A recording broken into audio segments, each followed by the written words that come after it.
Quel est le chirurgien qui n'aimerait pas opérer un patient amené par Fatou Ngannou? Quel est le chirurgien qui n'aimerait pas ça? Dans un environnement où, bon, voilà, l'argent manque un peu, on rame un peu, bon, donc on aura un peu plus d'argent, il y aura le fartage du milliardaire, pas en France CFA, pas en Naira. Moi, je suis milliardaire en France CFA. Bon, l'autre, vous connaissez l'autre là, lui, c'est en Naira, il est milliardaire. Moi, c'est en France CFA, moi, je reste encore au niveau du France CFA. Ngannou est milliardaire en dollars. Il n'y avait donc pas un problème d'impossibilité de prendre en charge la patiente à cause d'un manque d'argent dans un pays où, malheureusement, jusqu'à aujourd'hui, la CSU n'existe pas. La CSU n'existe pas. Dans la couverture santé universelle n'existe pas. Les gens arrivent aux urgences en situation de détresse et s'ils n'ont pas d'argent, malheureusement, ils meurent. Dans un pays immensément riche, dans un pays où les autorités organisent des projets de couverture santé universelle depuis déjà une vingtaine d'années, à dépenser beaucoup d'argent, à faire beaucoup de réunions qui ne servent à rien mais qui coûtent beaucoup d'argent contribuable. D'ailleurs, nous dire que le bateau technique, il est performant, mais les gens meurent encore pour des choses aussi simples, aussi banales que opérer un os cassé. Fatou Ngannou ne pouvait donc pas s'attendre à ce que, malgré son argent, malgré la prise en charge dans l'hôpital de référence du Cameroun, qui est quand même l'hôpital général de Douala, que l'issue serait fatale.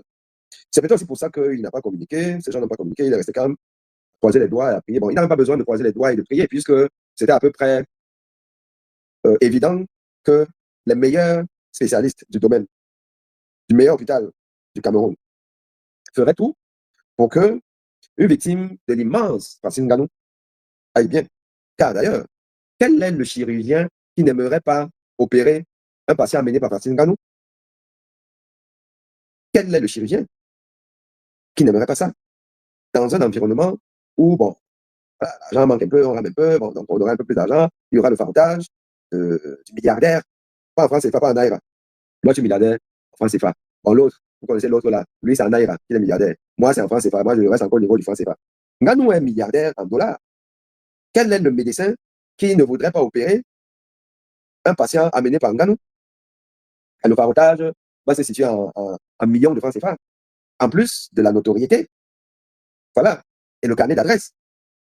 C'est dire si toutes les conditions étaient réunies pour que cette affaire soit juste une affaire banale. Ah oui, il y a cogné, oui. On peut tous cogner, on peut tous faire un accident, hein, voilà. On ne peut pas forcément faire un accident. Sauf si on est dans un état où on ne devrait pas conduire, soit parce qu'on n'a pas de permis, soit parce qu'on est en état d'ébriété, soit en état de fatigue, voilà. Mais sinon, voilà, ça peut arriver à tout le monde. Mais ça arrive à Fatou Ngannou, dans les rues du Cameroun. Mon propos ici, là, n'est pas de questionner l'hôpital. L'hôpital qui a pour vocation de soigner. Un hôpital normal, dans un pays normal, a pour vocation de soigner. L'hôpital camerounais, on doit se poser la question de savoir s'il a pour vocation de soigner, pour mission de soigner. Mais cette question est la question des chirurgies, notamment orthopédistes, qui se terminent toujours mal, enfin toujours, souvent mal au Cameroun. Nous allons essayer de nous pencher sur la question rapidement. Je pense que ce sera mercredi à 20h45 au Cameroun, 21h45 en Europe. Nous allons pencher sur la question avec deux invités de marque du domaine. Pour l'instant, le temps que le teaser, le flyer de cet événement ne sorte, je ne vous dévoile pas encore les noms, mais des références dans le domaine de la chirurgie orthopédique vont venir nous expliquer de manière générale c'est quoi la chirurgie orthopédique, c'est quoi une opération de fracture, dans quelles conditions on opère, quelles sont les indications opératoires, quels sont les facteurs de gravité, quels sont les facteurs de risque de complications, déjà quelles sont ces complications, quels sont les facteurs qui peuvent concourir à ça, comment on remédie à ça. Quelles sont les données de la littérature dans le monde pour comparer un peu? Bon, est-ce que finalement, le taux de complications de mortalité qui nous semble être quand même assez important au Cameroun, est-ce que c'est normal? Est-ce qu'on est dans les clous des standards mondiaux? Ou alors, voilà, il y a un problème. Et s'il y a un problème, quels sont les problèmes? Comment les identifier? Et qu'est-ce qu'il faut faire pour remédier à ça? Ça, c'est une émission médicale qui va adresser la question, qui sera donc organisée mercredi, 20h45 au Cameroun, 21h45 en France, sur le média FCC TV. Le fameux média qui monte, qui, chaque dimanche à partir de 17h, répond à des questions sur la gouvernance au Cameroun.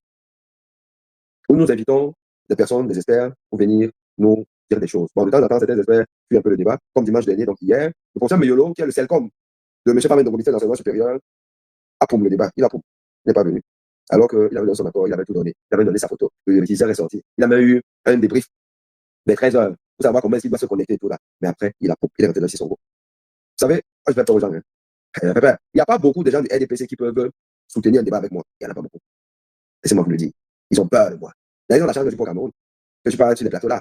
Donc, chaque fois qu'il y a un débat où on se bonnier là et tout ça, tu vois les gars, ils font d'abord, ils se concèdent d'abord, bon, il va prendre comme ça là, il dit comme ça là, il faut le prendre comme ça, tout ça. Ces gens-là, c'est des peureux, c'est des lolos. Lolo, savent rien, si ce n'est mentir. Donc, le professeur Meyolo, sauf s'il va nous apporter un démenti, hier soir, au moment où l'émission commence, son téléphone a bugué.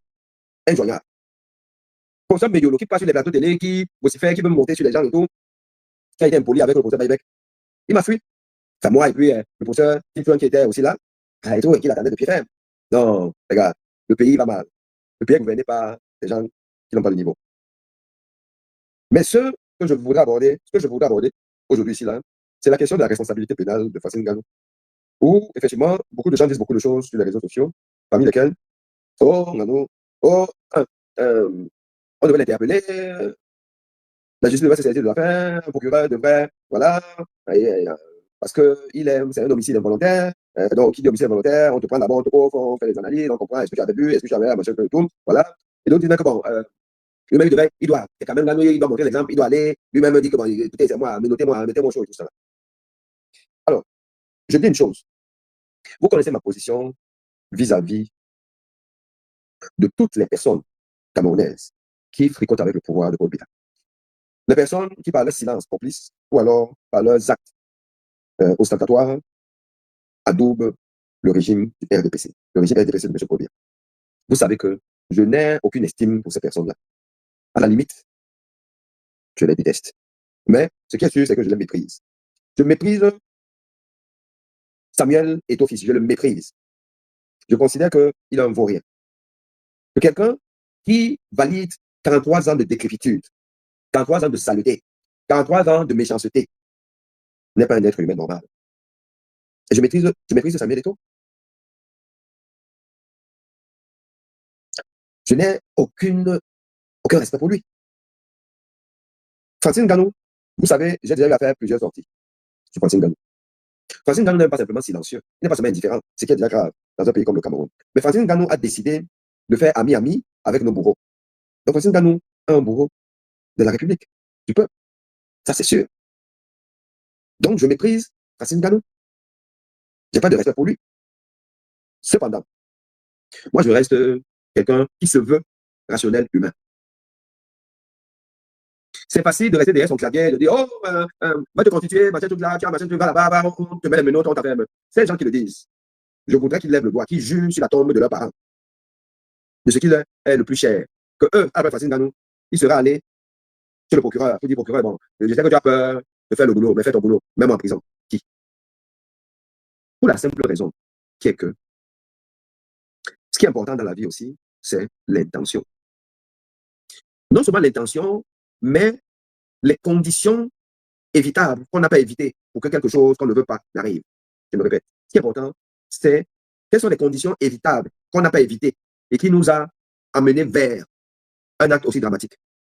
Je vais vous donner un exemple. Pour conduire, il faut avoir le permis. Pour conduire, il ne faut pas avoir bu, doit être dans un état absent d'ébriété.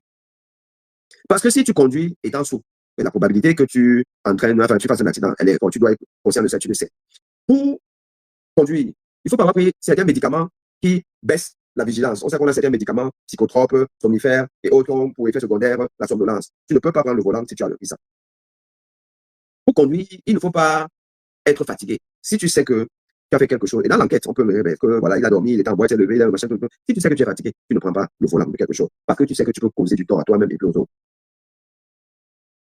Si il n'y a rien de tout ça, mais pour des raisons X ou Y, voilà, tu as accéléré, nous tous on peut accélérer.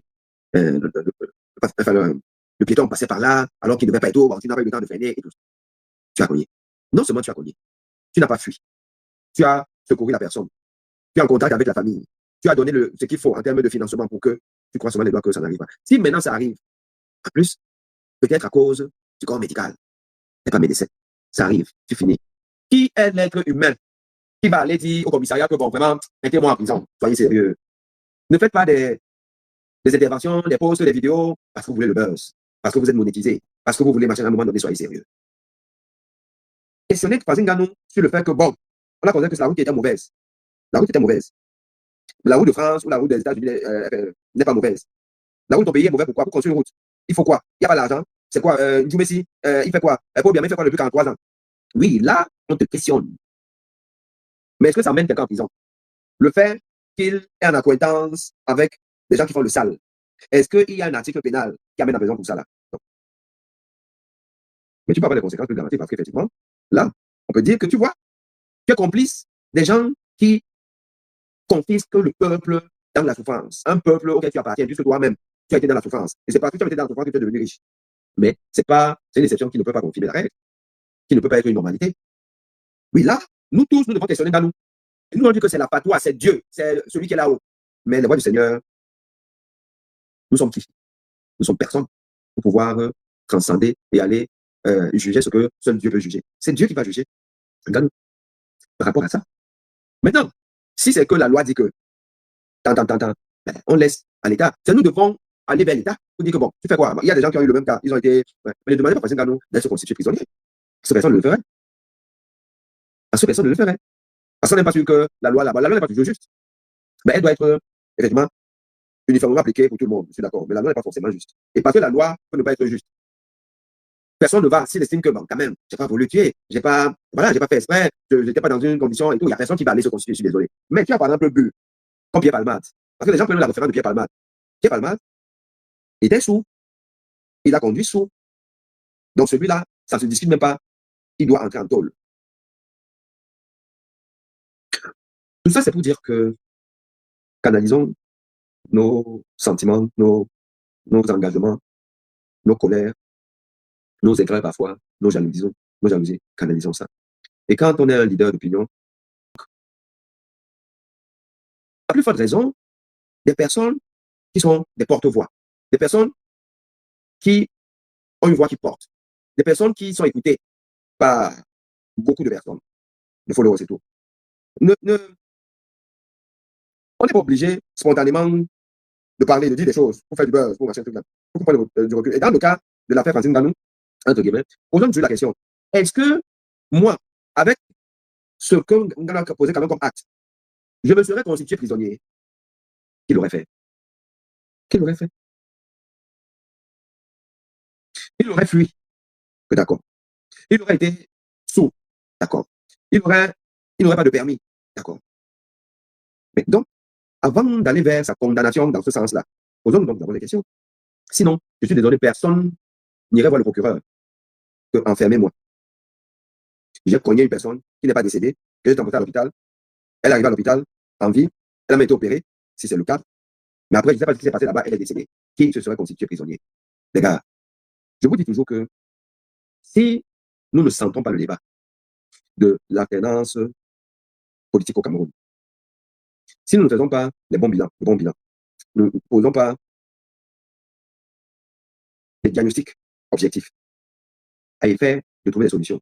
Si chacun de nous va dans tous les sens, on tape. En plus, même parfois, quelqu'un qui a dit aujourd'hui, après, c'est lui qui tape, ainsi de suite là. Vous allez vous rendre compte que le papa là, pas encore être là. Soyons concentrés sur un focus. Et je dis encore, et je redis, à ceux qui viennent peut-être d'arriver.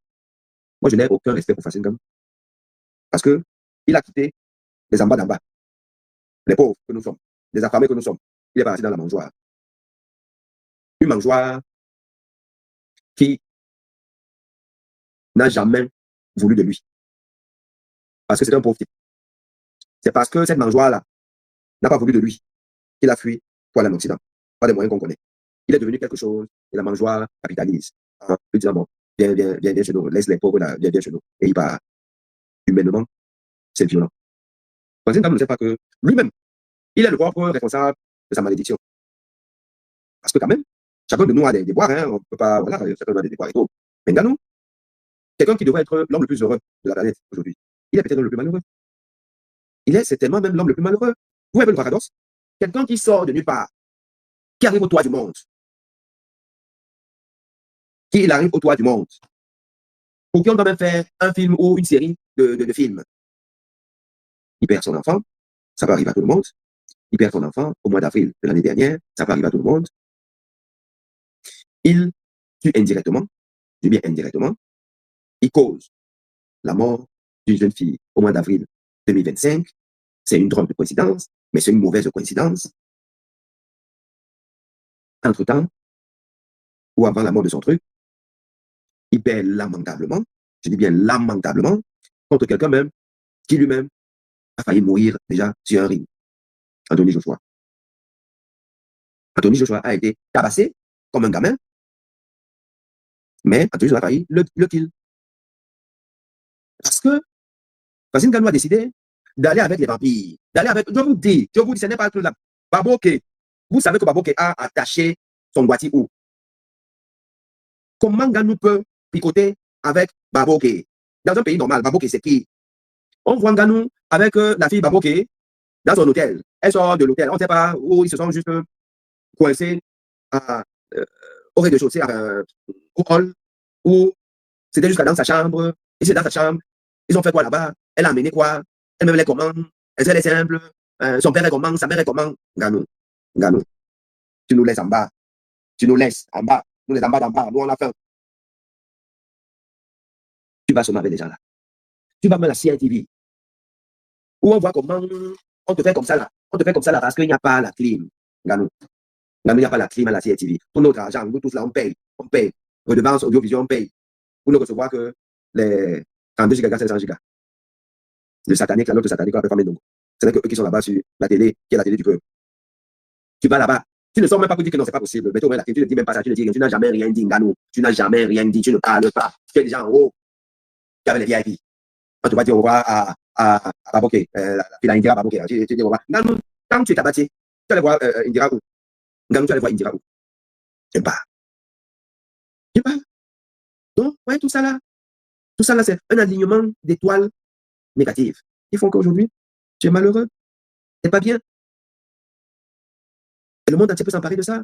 Et tes contrats, machin, en fonction de comment est-ce que ça va. Parce que ces gens-là, là maintenant, ils t'ont attrapé les couilles. Oui, ils t'ont attrapé les couilles. Tu risques de ne plus être que dans le silence, mais être même proactif. Comme le théoricien du danger. Avec dit, oh, votez pour le il m'a sauvé la vie parce qu'il a fait un AVC au Cameroun. Il a fait un AVC au Cameroun. On dit que c'est on l'a transporté, c'est Jean Dabia qui a donné l'avion pour la transporter. Comment est-ce qu'on ne peut pas soigner un AVC au Cameroun? Cher peuple, comment? On est obligé de transporter quelqu'un en France et il devient redevable. Paul Biya, c'est la vampirisation de la République. Toi, encore, tu as encore un capital crédit, fait que tu pourrais être jet-setter au State en France, partout. En Arabie Saoudite, tu es jet-setter là-bas. Et pourquoi tu viens faire le jet-setter au Cameroun? Dans un pays, il n'y a pas les routes. Il y a certains engins qui ne doivent même pas rouler au Cameroun. H, toi qui regardes, n'oublie pas de liker et de commenter. Vraiment, si tu n'es pas encore abonné, fais-le.